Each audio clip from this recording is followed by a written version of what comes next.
اهلا بيكم في فيديو جديد. كي رايكم دايرين؟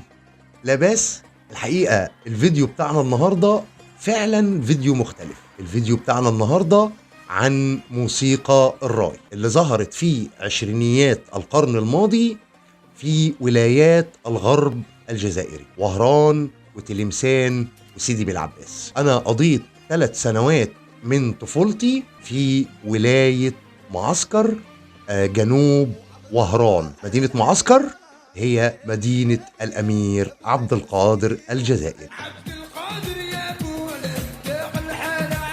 الحقيقة أنا ابتديت الفيديو بتاعي النهاردة بالأغنية دي عشان أعبر بيها عن حبي وإعزازي لمدينة معسكر الجميل.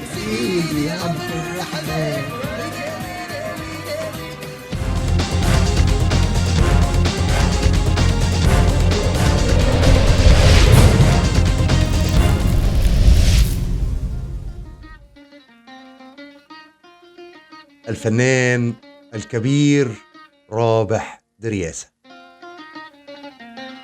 حقيقة الفنان رابح درياسة كان عملاق من عمالقة الغناء في الجزائر.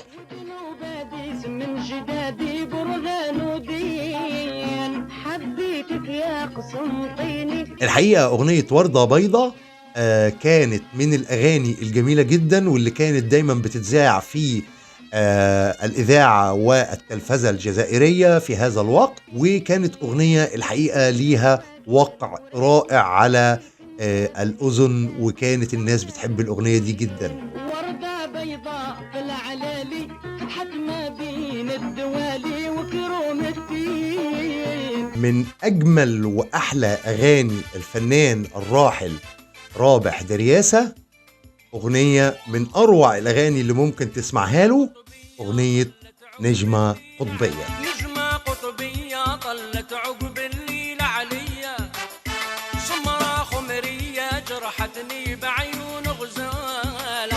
الحقيقة يا جماعة مش هعرف أوصف لكم الأغاني بتاعت رابح درياسة بالنسبة لي كانت إيه، لأن أنا كنت في الفترة ديت صغير في السن، والأغاني اللي الواحد بيسمعها وهو صغير بتأثر فيه بشكل قوي جدا. فصوته الحقيقة يعني معتاد إن أنا على ودني إن أنا أسمعه، إلى جانب إن الأغاني دي كانت في هذا الوقت أغاني من أروع ما يمكن. رحمة الله على الفنان رابح درياسة، وأتمنى أنكم تستمتعوا معايا بجزء من الأغنية.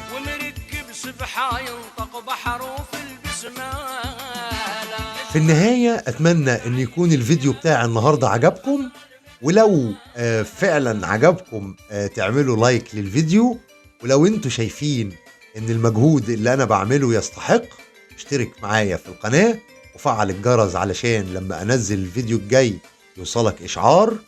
وفي النهاية اشكركم على المتابعة، واشوفكم في فيديو جديد قريب ان شاء الله.